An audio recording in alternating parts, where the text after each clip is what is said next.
საუბარია დავუშვათ პატიმრებზე.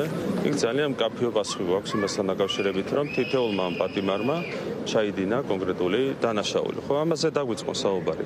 კეთილი ინებონ და დაგვისაბუთონ თუ აქვთ რაიმე სამართლებრივი კითხვები რომელიმე საქმესთან დაკავშირებით. რა თქმა უნდა, ასეთი კითხვები არ არსებობს.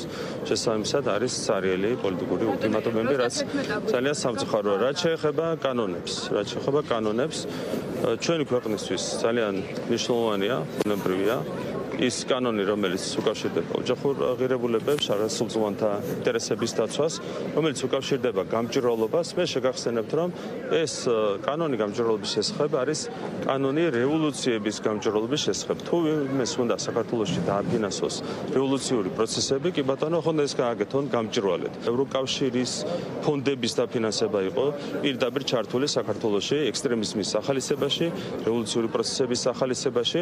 რა თქმა უნდა, ამაზე უნდა ზრუნავდეს ევროპული ბიუროკრატია და არა იმაზე, რომ ჩვენ აგვიგრძალოს რევოლუციების გამჭვირვალობის შესახებ კანონების მიღება. ჩვენ მზად ვართ იმისათვის, რომ ჯანსაღი დისკუსია გავმართოთ ყველა სუბიექტთან, ყველა საკითხზე. ამით უნდა განსხვავდებოდეს ყოველ შემთხვევაში ევროკავშირის საბჭოთა კავშირისგან. ხო, საბჭოთა კავშირში რა ხდებოდა?